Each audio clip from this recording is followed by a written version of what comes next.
Xavier's Gentleman's Club, New Year's Eve Extravaganza, Episode 2, Christmas, by Rich von Halt. The alarm clock shrieked at 6:30.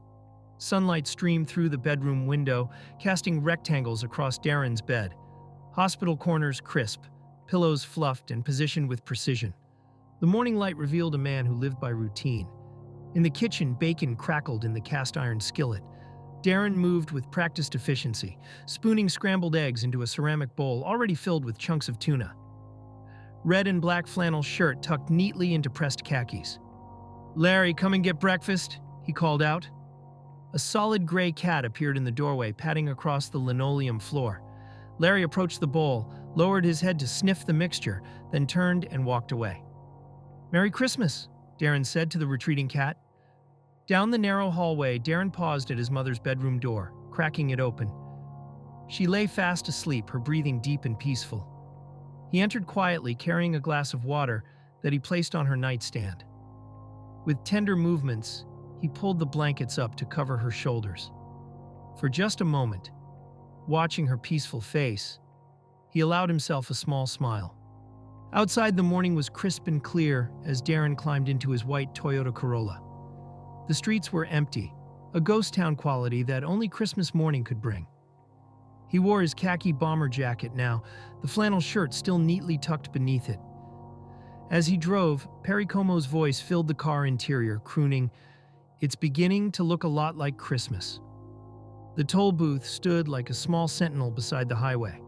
Darin pulled his Corolla into the adjacent parking area. From the trunk, he retrieved a small insulated lunch cooler. The routine was as familiar as breathing. Inside the cramped toll booth, Darin arranged his workspace with methodical care. The lunch cooler found its designated spot on the small table, his car keys landed in their corner with a soft jingle, and his bomber jacket was draped over the single chair. Opening the cooler revealed his lunch packed in neat Tupperware containers, but it was the book resting on top that he reached for first, a well-worn copy of Steinbeck's Of Mice and Men. He placed it on the desk in front of his chair. The window mechanism turned with a familiar grinding sound as he unlocked it. The day unfolded in its predictable pattern.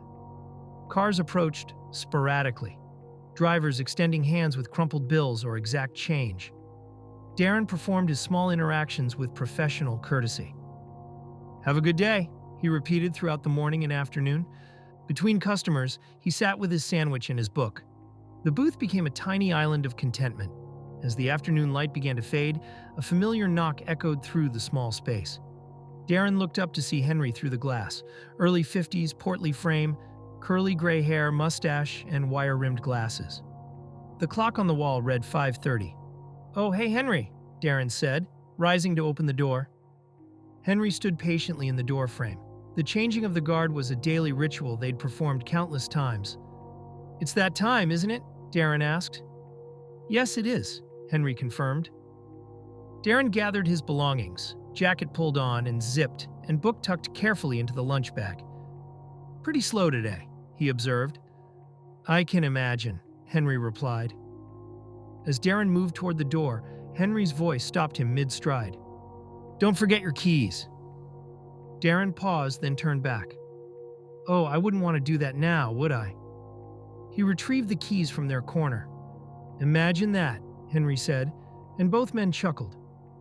Henry stepped aside to let Darin pass, then settled into the booth. "Have a good night, Henry," Darin called back. "You too, and Merry Christmas." "Oh yeah, Merry Christmas." As he walked toward his Corolla, the first stars were beginning to appear. Another Christmas day was ending. Tomorrow would bring another alarm at 6:30. Another perfectly made bed catching the morning light. Another day in the endless, comforting cycle that was his life. Meanwhile, across town at 7:30 that same morning, a very different Christmas scene was unfolding. Wade sat hunched on the closed toilet seat, his face a canvas of dried blood and fresh bruises, his shirt stained crimson. Kitty knelt beside him, her own blue dress torn and blood-stained, her hair a wild tangle. "Ah, fuck, watch it, cat." Wade winced as the needle approached his torn eyebrow. "Wade, I'm barely touching you." She reached for a bottle of beer and pressed it into his trembling hands. "Drink this." "Don't stick me yet." "Drink," Kitty's voice carried authority. Wade tilted the bottle back, draining the liquid in desperate gulps before giving her a grudging nod. "Kay." Kitty threaded the needle through the torn flesh above his left eyebrow. Wade's entire body tensed. "Kay, let me get the scissors." She bent down to retrieve them from the blood-spattered floor. The metal blades caught the light as she snipped the thread. "Kay, drink the rest of your beer." She applied medical tape.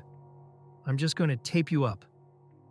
"Oh, your failed nursing degree came in handy," Wade observed. "Yes, it did. All done." After a moment's pause, she added, "I'm going to get some sleep before rehearsal." She leaned down and pressed her lips to his forehead. "Merry Christmas." As Kitty left the bathroom, Wade called after her. "Oh yeah, Merry Christmas." Alone now, Wade struggled to his feet and faced the cracked mirror above the sink. Ah, fuck. This is for sure leaving a scar. He raised the beer bottle to his lips for another long drink. In the bedroom, Wade found Kitty already fast asleep, having changed into clean pajamas. In his hands, he carried a white teddy bear clutching a red box adorned with a gold bow. He placed it gently on her nightstand. Across the city, in Xavier's immaculate townhouse, Christmas morning was painting itself in entirely different colors. Xavier lay sprawled across expensive sheets. A golden retriever bounded onto the bed, its wet tongue finding Xavier's face. Despite himself, Xavier smiled, his hand reaching up to scratch behind the dog's ears. Christopher appeared in the doorway. Early 40s, tall and lean with dirty blonde hair, he moved with easy confidence, pressing a gentle kiss to the top of Xavier's head. "Good morning," Christopher said, holding a piece of toast. Xavier squinted up at him. "Are you eating toast?" "Yeah, you want?" Christopher offered, bringing the toast close enough for Xavier to take a bite. Xavier accepted. Did you make anything else?" "Well, Merry Christmas to you too. Why don't you come out of bed and see?" "Oh, just 5 more minutes," Xavier pleaded, burrowing deeper into the pillows. "Okay, I'll be downstairs." "Can you bring me coffee?" "No, come downstairs." Christopher addressed the dog. "Come on, boy." His whistle was sharp and clear, and the golden retriever barked once before leaping from the bed. Alone now, Xavier reached for his pants crumpled on the floor, fishing a small plastic bag from the pocket. The white powder inside caught the light as he opened it, using his pinky to extract a small amount that he rubbed along his gums. The bag disappeared into his nightstand drawer. Downstairs, the townhouse revealed itself as a testament to Christopher's attention to detail. As soon as Xavier's feet touched the bottom step, Mariah Carey's voice filled the open floor plan. The Christmas tree dominated the living room, its branches heavy with ornaments and surrounded by a mountain of carefully wrapped presents. Christopher had changed into a Santa t-shirt and a matching hat. "Hey, you put on a shirt," Xavier observed. "Here you go, Sleepy," Christopher said, pressing a warm coffee mug into Xavier's hands. "Thank you, baby." "Bacon?" Christopher offered, holding up a perfectly crispy strip. "Please." So good. What else you got?" "Eggs, sausage, and French toast." "You're trying to get me fat?" "Stop it." After a brief pause, he asked, "Want to open presents?" "In a little bit." "What?" "Maybe just one," Xavier conceded. "That's what I thought." Christopher moved toward the tree to select a carefully chosen gift. Xavier accepted the package. "Ooh, this feels nice." The wrapping paper fell away to reveal pajamas with his own face, Christopher's face, and their dog's face repeated across the fabric. Xavier's laughter filled the room. "Stop it." "Wait," Christopher said, reaching for his own identically shaped package. He unwrapped it to reveal the exact same pajama design. "I'm not wearing this," Xavier protested. "Yes, we are," Christopher declared. Their laughter mingled in the warm morning air. Hours earlier, at 4:30 in the morning, a red Cadillac Brougham rumbled to a stop in front of a modest house. The engine ticked as it cooled, and from the driver's seat emerged Happy, his shirt and jacket hanging wide open, exposing his rounded belly. He yawned deeply and trudged toward the house. On the far end of the porch, barely visible in the shadows, sat Marcy. 50-something with short, curly brown hair, she wore only a nightgown despite the cold, a cigarette glowing orange between her fingers as she rocked slowly on the swing bench. Happy climbed the front steps, fumbling in the darkness for his house keys. "Nice of you to come home," Marcy's voice cut through the quiet morning air. "Oh, hey. You know Mikey waited up as long as he could." "Don't start, Marcy." Marcy rose from the swing. "What do you mean, don't start?" She took a long drag from her cigarette. "It's Christmas Day." "You know I'm working." "Working? Hanging out at the strip club is not working, Joel." Happy continued his desperate search through his pockets. "Can you just help me find my house key?" "It's already open," Marcy replied flatly. Happy swayed slightly on his feet, his eyes struggling to stay open. "Whatever, Joel," Marcy said, opening the door and stepping inside. The door closed behind her with a decisive click. He looked over at the swing bench and walked to it with heavy steps. His large frame collapsed onto the seat, head tilting back as he stared up at the lightening sky. "Merry Christmas to me." The sun had fully risen when little Mikey found him there. 6 years old and dressed in Christmas pajamas covered with cartoon reindeer, Mikey tugged persistently at Happy's wrinkled suit jacket. "Hey, Mikey, did Santa come?" "Yes, he did." "Good." Happy closed his eyes again. "He brought stuff for you, too." "Did he? That's nice." "Are you going to come inside? In a little bit? I think your mom's mad at me." "But it's Christmas." Mikey tugged at the jacket once more, and when Happy looked down, he was met with a sad face. "All right, kid." Happy reached out to smooth down Mikey's hair. Inside the house, the contrast between Christmas morning magic and domestic tension was stark. A giant Christmas tree dominated the space just inside the entrance. The floor around it was littered with torn wrapping paper and opened gifts. Marcy sat at the dining table, another cigarette between her fingers, watching as Happy and Mikey entered together. "Hey," Happy offered weakly. "Hey." Happy shrugged out of his wrinkled jacket. "That's Mikey, why don't you give Daddy his present from under the tree?" Marcy instructed. Mikey crawled under the tree's lower branches, emerging with a rectangular package wrapped in red paper. He presented it to Happy. "Here you go, Daddy." "Thanks, buddy." Happy caught Marcy's eye as he began to unwrap the gift. Inside was a multicolored blue-striped tie. He looked at Marcy again. "Thank you." Happy reached into his pocket and withdrew a black rectangular jewelry box trimmed in silver. "Mikey, can you give this to your mom?" "Here you go, Mom." Marcy stubbed out her cigarette before accepting the gift. She opened it to reveal a diamond tennis bracelet that caught the Christmas tree lights. "Oh, do you like it?" Marcy set the bracelet on the table and reached for another cigarette. "Well, I'm gonna go take a shower." He turned to his son. "Merry Christmas, Mikey." Then to his wife, with less certainty, "Merry Christmas." Marcy looked away and lit her cigarette. Back at the trailer, Kitty stood before the bathroom mirror, applying eyeliner. She wore the new gold chain with its heart locket charm, Wade's Christmas gift. The bathroom counter was a disaster zone of beauty supplies. The white teddy bear from that morning sat in the corner. Classical Christmas music drifted through the thin walls. The toilet flushed, followed immediately by Wade's loud burp. "You! Gross, Wade!" "Merry Christmas to you too," Wade replied, emerging to plant a kiss on her cheek. "Do you like your present?" "Yes, I love it." "Good. I'ma get dressed." K. In the bedroom, Wade, half-dressed and increasingly frantic, searched for his bag of marijuana.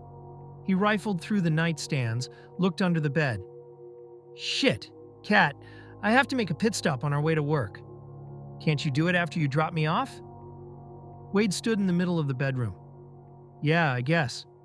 He grabbed a t-shirt from the floor and pulled it on. In the bathroom, Kitty set down the curling iron and examined her feet, curling her toes. She moved into a plie position, her body automatically finding the familiar ballet positions. Tendu, relevé, rond de jambe. Her arms moved with unconscious grace to the classical music. As she lost herself in the familiar movements, the lights suddenly cut out. "Ugh, Wade, did you forget to pay the light bill?" In the bedroom, Wade rolled his eyes. The darkness seemed to swallow them both. Later that day, Wade's Chevy rumbled through the city streets, its engine coughing occasionally. Wade drove with one hand lazily draped over the steering wheel, the other flicking an unlit cigarette between his fingers. Beside him, Kitty applied lipstick with precision. "You nervous?" Wade asked. "About?" "Auditioning for lead." Kitty pressed her lips together. "No." "What about Lisa?" "What about her?" "She's gunning for you. She ain't got shit on me." "Heard she's a bad bitch." Kitty smirked. "She just don't know who the real bad bitch is yet." Wade grinned, flicking his cigarette toward the ashtray, but missing. "When's the audition?" "Tomorrow, during rehearsal, I think, unless Xavier changes it last minute like he always does." "And if you get it, you make more money, right?" "Something like that." Kitty paused. "Happy offered me money." The change in Wade was immediate. His grip tightened on the steering wheel, knuckles whitening. "Fuck that guy." After a beat, curiosity overcame anger. "How much?" "Enough to cover rent, bills." Wade exhaled slowly. "That's a start." "Yeah, but there's a catch. He wants me to go on a trip with him first." "And?" "Set." "And obviously no, but he'll have at least 50 grand on him. We could take it." Wade's laugh was sharp. "Like, what, in the fucking movies?" "No, Wade, like boosting it." Wade shook his head, still laughing but without humor. "And when's this little romantic getaway supposed to happen?" "New Year's Eve." Wade side-eyed her. "Technically New Year's Day. We're taking the red-eye." "So you are going?" "Wade, you're not listening. He wants to give me just enough, but I want all of it, without having to fuck him." Wade took a deep breath, rubbing the bridge of his nose. "You're talking about jacking 50 large off a guy who carries a gun like it's a fashion accessory." "Yeah." Wade shook his head as he pulled into the gentleman's club parking lot. "Jesus." Now, Kitty closed her makeup bag and finally turned to face him fully. "How do I look?" Wade studied her face.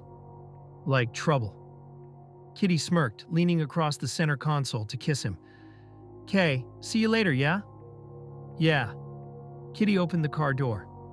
"Love you," she called back as she walked toward the club entrance. Wade watched her go. "Love you too." As Kitty disappeared inside the club, Wade let out a long breath.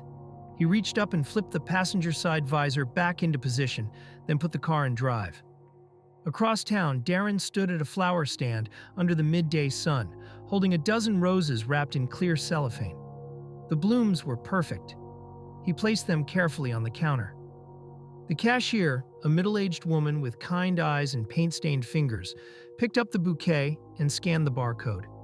"Would you like a Christmas bear for an extra $5? She asked, pointing to a small brown teddy bear dressed in a miniature Santa Claus outfit.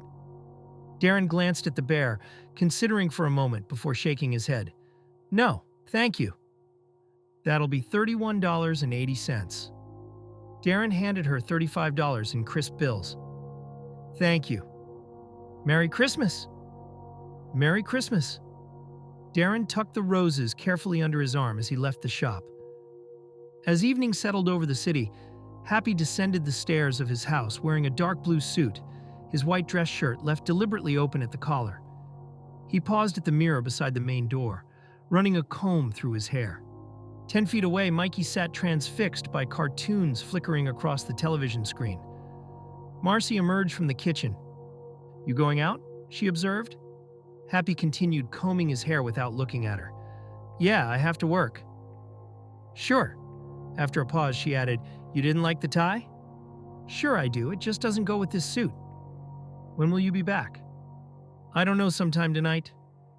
Mikey, hearing his father's voice, abandoned his cartoons and tugged at Happy's suit jacket. "Hey Mikey, what's up?" "Dad, can't you stay home today?" "Can't, buddy. I have to work." "But it's Christmas." Happy crouched down, bringing himself to eye level with the boy. "Mikey, I have to work, but I'll be home before you know it." "Promise?" "Promise." He stood back up and looked at Marcy. "See you later." See you, buddy." Happy headed for the door.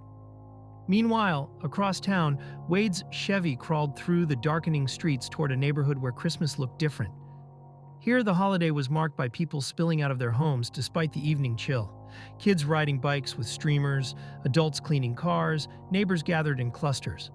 Wade lit a cigarette as he drove. He weaved through the lanes with practiced ease. He drove slowly, scanning house numbers. Eventually, he spotted a group of African-American men in basketball shorts and white tank tops. "Yo," Wade called out, pulling his car closer to the curb. The men stopped their conversation and stared at him. "You know where I can find Ray?" "Down the street, third house on the right," one of the men replied. "Is he expecting you?" asked another. "He doesn't like surprises," added the third man. "Well, we'll see." The men laughed. "Just down the street." As he drove toward the third house on the right, Wade's grip tightened on the steering wheel. The night air hung heavy with the scent of exhaust and urban decay as Wade pulled his car up to the curb in front of the White House. The engine ticked as it cooled. He sat for a moment, gripping the steering wheel with sweaty palms. He finally pushed open the door and stepped out onto the cracked pavement, pulling a cigarette from his lips and flicking it into the gutter. Wade's eyes darted left and right, scanning the empty street. Satisfied that no one was watching, he began his approach to the house. The house before him told a story of better days long past. Paint chips curled and peeled, revealing the weathered wood beneath. The front steps sagged, several boards visibly cracked. Wade tested each step carefully as he climbed. The wood groaned in protest but held. When he reached the small porch, he paused, steeling himself. Then he raised his fist and knocked on the door. The sound seemed to echo through the house, but no response came. Wade shifted his weight from foot to foot. He waited what felt like an eternity before knocking again, this time with more force. The door flew open with sudden violence, stopping halfway as a familiar face appeared. Ray's massive afro dominated the doorframe, a plastic pick jutting from its depths. His dark skin glistened with sweat, and his eyes held the hard edge of someone who had been disturbed. He wore a black t-shirt, matching basketball shorts, white athletic socks pulled up to his calves, and Nike slides. "What the fuck?" Ray's voice cut through the night air.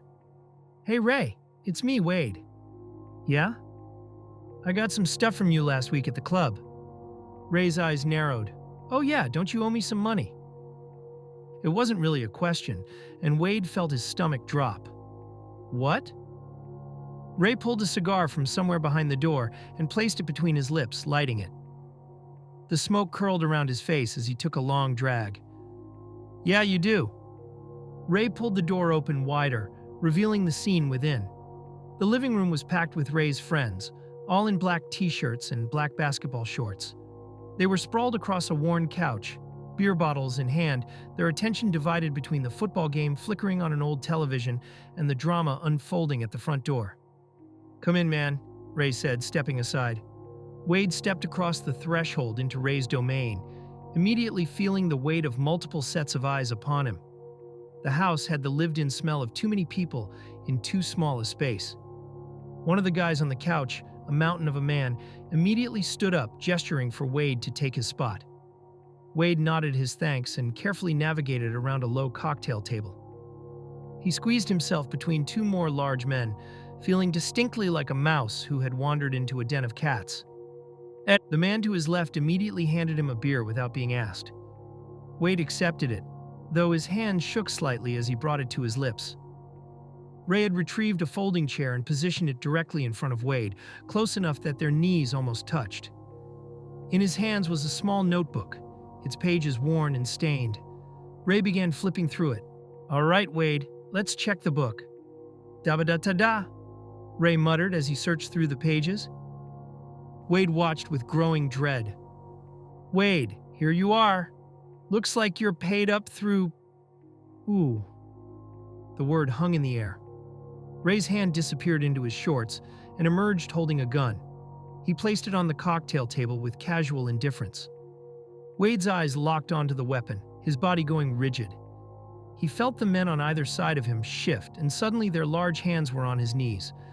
"You didn't pay December," Ray said. "We're in December," Wade replied, grasping for any technicality. "You were supposed to pay December 1st to get January's supply. We work 1 month in advance. This puts you almost 2 months behind." The math hit Wade like a physical blow. 2 months? Ray's expression darkened. Are you questioning me? No, Ray, Wade said quickly, raising his hands. So where's my money? Wade felt panic rising. Come on, Ray, it's Christmas. Ray threw back his head and laughed. Oh, this guy thinks Christmas is a free pass. The men flanking Wade joined in the laughter. So if you give you an advance, then you need to pay December, January, and February. We'll be expecting payment.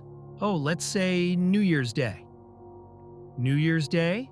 Wade's voice cracked. That's like in 5 days. It's 7 days, Wade. Ray turned to address his friends without taking his eyes off Wade. This motherfucker can't count. No wonder why he's late. The observation drew another round of laughter. 7 days, Wade. You got 7 days. Wade felt desperation clawing at his chest.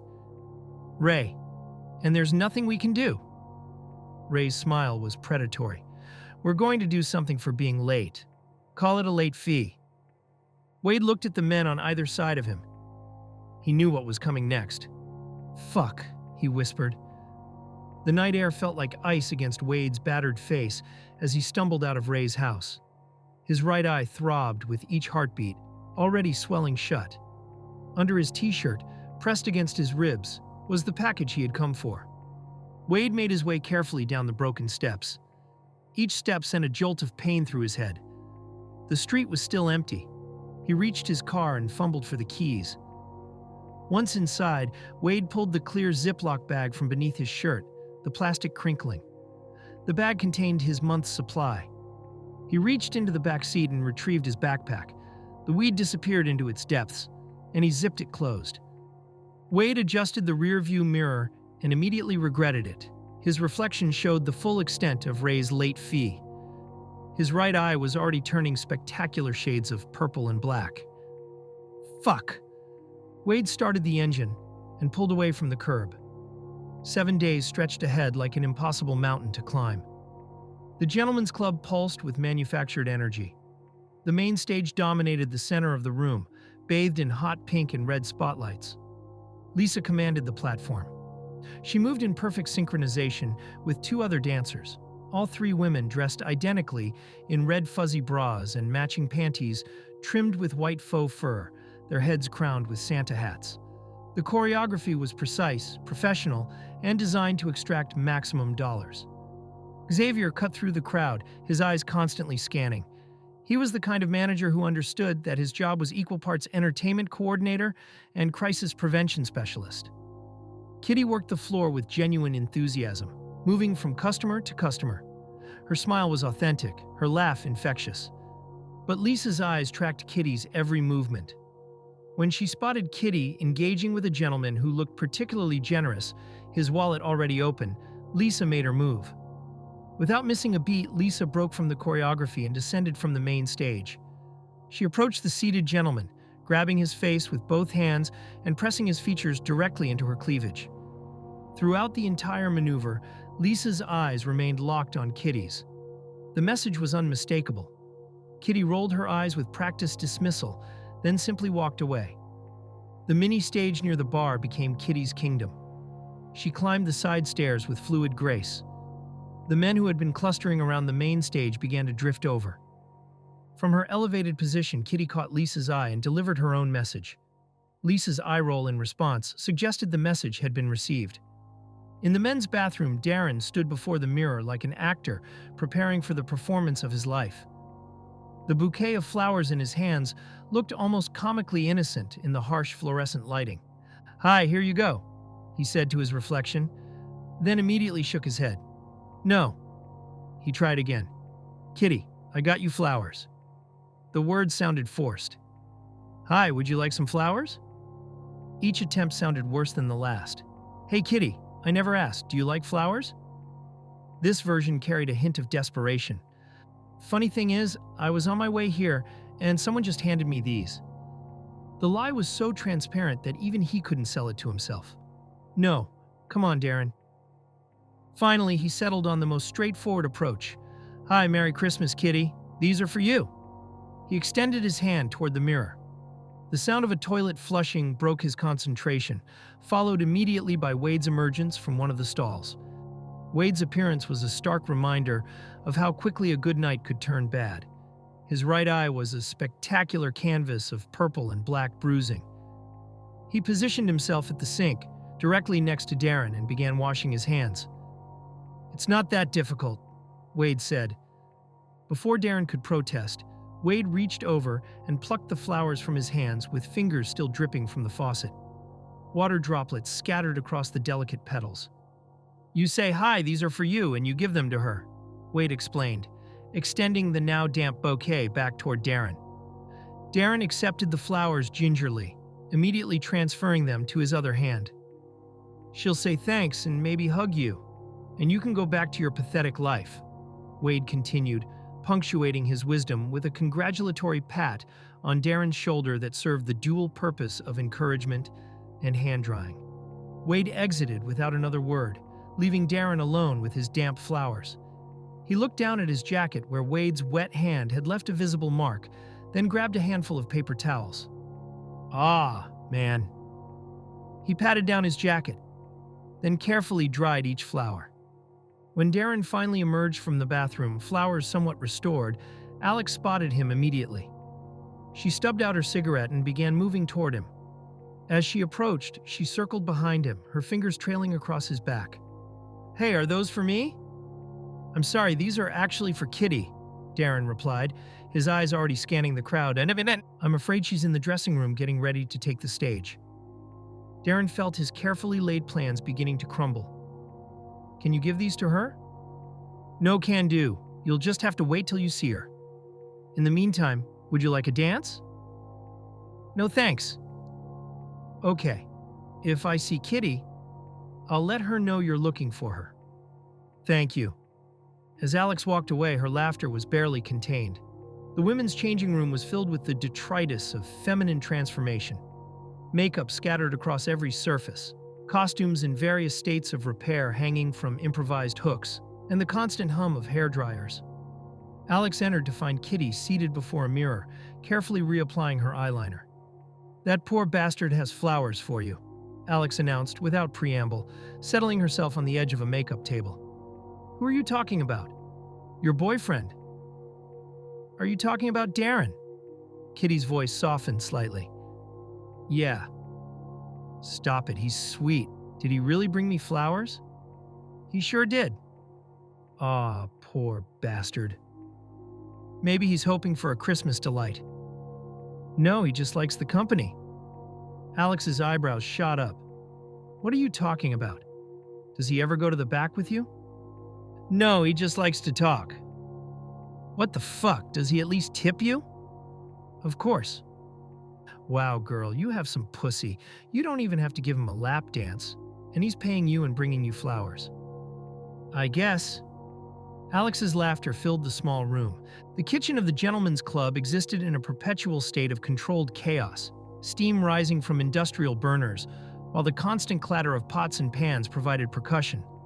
Xavier pushed through the swinging doors. The acrid smell of burned meat hit him immediately. "Bobby, how we looking?" Bobby stood at the stovetop with a defeated posture. She flipped a piece of meat, examined it, then scraped it directly into the trash can. Thomas worked at his station nearby, focused on preparing sides and sauces. "I don't know, she keeps burning stuff," Thomas said. Xavier felt his blood pressure spike. "Bobby, what the fuck?" "I'm sorry, Xavier. I just can't get it right today." "Thomas, can you take over?" "Sure," Thomas replied without hesitation. "Bobby, come with me." Bobby set down her pan carefully. As she walked toward Xavier, tears began streaming down her face.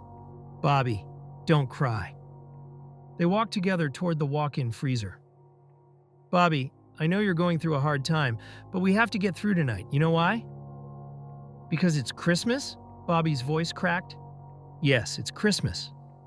The confirmation seemed to unlock something deeper. "It's Christmas," she cried, her voice rising as the tears came harder. Xavier opened his arms and pulled her into a hug. He held her as she shook with sobs. Bobby, please, pull it together and just give me a few more hours of this God-forsaken, awful day. Please put your personal problems aside and just focus on cooking. Can you do that?" Bobby nodded against his shoulder. "Okay, great. Tomorrow you can take off so you can cry your eyes away." "Thank you." As Bobby walked back toward the stoves, Xavier remained by the freezer for a moment. Fuck me. Xavier pushed through another set of doors into the bar area. The bar was a shrine to efficiency and profit, with top-shelf bottles arranged for maximum visual impact.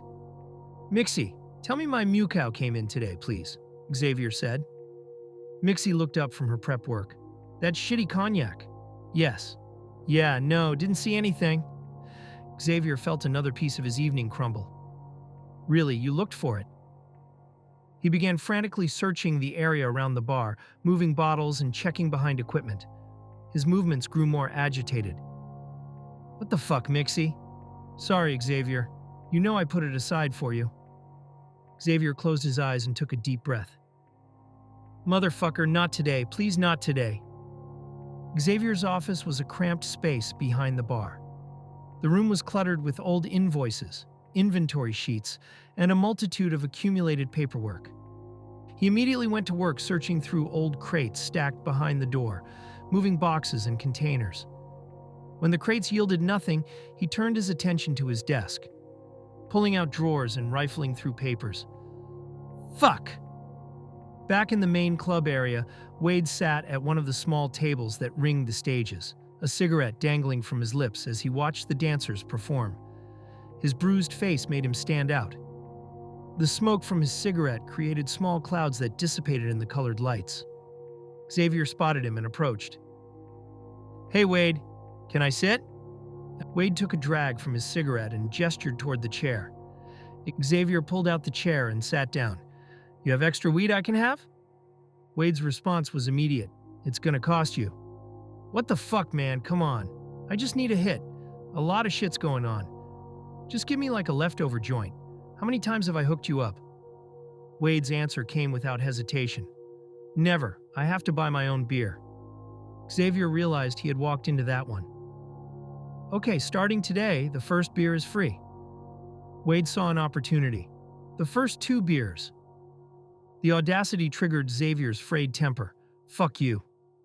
Wade matched his energy. Fuck you. Xavier weighed his options. All right, give me the joint. Wade reached into his pants and produced a joint, tossing it onto the table.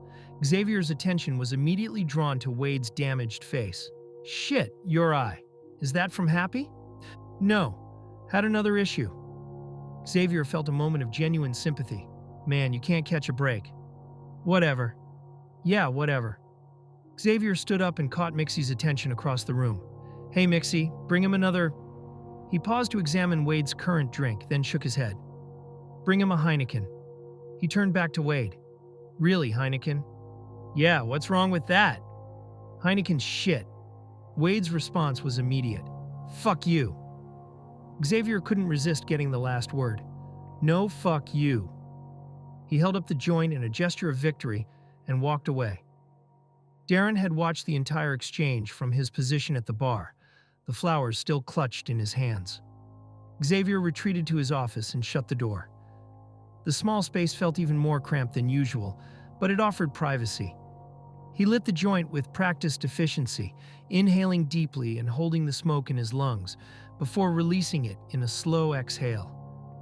God, that's good. The club's entrance maintained its carefully orchestrated atmosphere. Happy entered with the confidence of someone who knew exactly where he belonged. He walked directly toward the VIP section. Lolita moved toward him with professional grace. Hey, Lolita, you have a table for me? Sure do. She led him toward the same booth he had occupied the previous evening. This good? Perfect. Happy reached into his jacket and produced a crisp $100 bill, which he placed in her hand. Can you send Xavier my way? Sure. Anything else? Put in an order for me. Same as yesterday? Sure. As Lolita departed, Happy removed his jacket and allowed himself to focus on the main attraction. Kitty commanded the stage with natural confidence, working her way around the perimeter. Her movements were fluid and practiced. Happy watched her with appreciation. Lisa had been watching Happy's arrival. She approached his booth with predatory grace. Hey, baby. Hey, girlie. Long time since you came over to me. How you been? I'm good. Can I sit with you? Sure. Before settling beside him, Lisa turned to catch Kitty's eye across the room. The look that passed between the two women carried years of accumulated rivalry. Kitty's expression clearly conveyed her displeasure. Lisa's smirk in response suggested she was entirely pleased. Once seated, Lisa positioned herself close enough to Happy to establish clear territorial claims. "So how come you don't visit me?" "Well, Kitty's always hanging around you. Me and Kitty are friends." "Friends? What about me? I can be your friend." "Sure, I don't mind having more friends. The more the better." "How can we be exclusive?" "Well, that depends. On what you willing to do to make it exclusive?" Xavier's approach interrupted their negotiation. Happy spotted him immediately and called out, "Xavier!" Xavier turned toward the booth, his face immediately transforming into a professional smile. "Happy, Merry Christmas." "Yeah, Merry Christmas. Do you have any more Mukau you can bring over?" Xavier felt his stomach drop. "Not today. I'm afraid nothing came in." "Nothing came in?" "Yes, sir." "You having delivery problems?" "No, it's nothing like that. Just a one-time mistake, I'm sure." "Well, you let me know if there's a problem, and maybe I can help." "Okay. Did you put your order in?" "Yeah, Lolita put it in." "Great. I'll go check on it. Can you bring me something else instead of the Mukau?" "I'm afraid there's nothing else like Mukau here. I can just bring you regular champagne." "All right." "Okay, I'll be right back." Xavier approached the bar. Champagne with 2 glasses for Happy. His next stop was the kitchen. "Thomas, let me get the Happy special." "Still no fillets. Good with T-bone." "Yeah, fuck it." Xavier looked around the kitchen. "Where's Bobby?" "Fridge," Thomas replied. "Crying?" "Yep." "Fuck." Xavier returned to the bar area. "Mixie, where's my tray?" "Here you go." Xavier returned to the kitchen. "Thomas, is it ready?" "Yes, sir. Thank you." Xavier carefully placed the plate on his tray. "You want me to get Bobby from the fridge?" "No, leave her in there." Xavier approached Happy's booth with professional composure. He set the tray down carefully, placing the steak plate in front of Happy before removing the champagne bottle and glasses. Happy adjusted his gold watch before immediately beginning to slice into his meat. "Anything else, Happy?" "Nah, I'm good for now." Xavier gave a polite nod before departing. Kitty had finished her stage performance and retreated to the shadows beside the main stage to count her earnings. She moved with efficient grace. Her undergarments went back on with practiced efficiency as she calculated the results of her stage work. Darin had positioned himself behind her, trying to remain invisible. The flowers in his hands had suffered from his nervous grip, their stems bent and twisted. Sweat beaded on his eyebrows. Kitty completed her preparation, pulling a purple net slip over her undergarments and beginning to count her dollar bills. Her focus was entirely on the money in her hands. Darin took a deep breath and held out the flowers. "Hey, these are..." Kitty walked past him without acknowledgement. She glanced up briefly, but her eyes seemed to look through him rather than at him. She continued walking without breaking stride. Darin felt his grip loosen. Kitty approached Happy's booth with confident stride. However, her eyes immediately registered Lisa, who had positioned herself close to Happy, with one manicured hand resting possessively on his thigh. "Did you forget about me?" Happy grinned, taking time to chew his food thoroughly before wiping his mouth with a napkin. "Kitty, I was just waiting on you to come keep me company." "Looks like you found some in the meantime." Lisa smirked and leaned closer to Happy, her fingers grazing the chain around his neck. "Who, Lisa?" "We were just talking." "Yeah, Kitty, just talking," Lisa added, her pronunciation carrying deliberate condescension. Kitty's body language shifted immediately, her posture stiffening. "Shut up, Lisa." Lisa raised an eyebrow and began to rise slowly from the booth. "Who the fuck you telling to shut up?" Xavier, who had been observing from across the room, recognized the signs and made the strategic decision to remove himself from the vicinity. He slipped away, shaking his head. Lisa positioned herself directly in front of Kitty.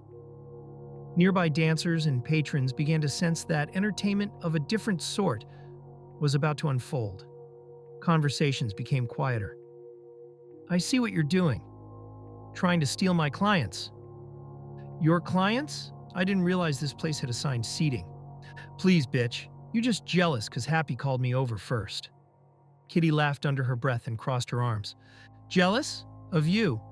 Girl, the only thing I'm jealous of is how fast you dropped to your knees, Shank. Lisa's jaw clenched. Who you calling a shank? Before Kitty could formulate a response, Lisa lunged forward, grabbing Kitty's hair with one hand while delivering a punch to her mouth with the other. Ladies, please. I'm trying to eat, Happy said with a sigh. Kitty, shocked by the sudden assault, recovered quickly and grabbed Lisa's hair in retaliation, spinning her against the booth with enough force to send drinks spilling. A bouncer's head turned as the commotion registered. Lisa swung again, but Kitty ducked under the punch and grabbed her wrist, using Lisa's momentum against her. Lisa responded by shoving Kitty backward against the table. Kitty's back bent as she absorbed the impact, causing her to fall backward while Lisa maintained her grip on Kitty's hair. Both women ended up on the ground, with Lisa positioned on top.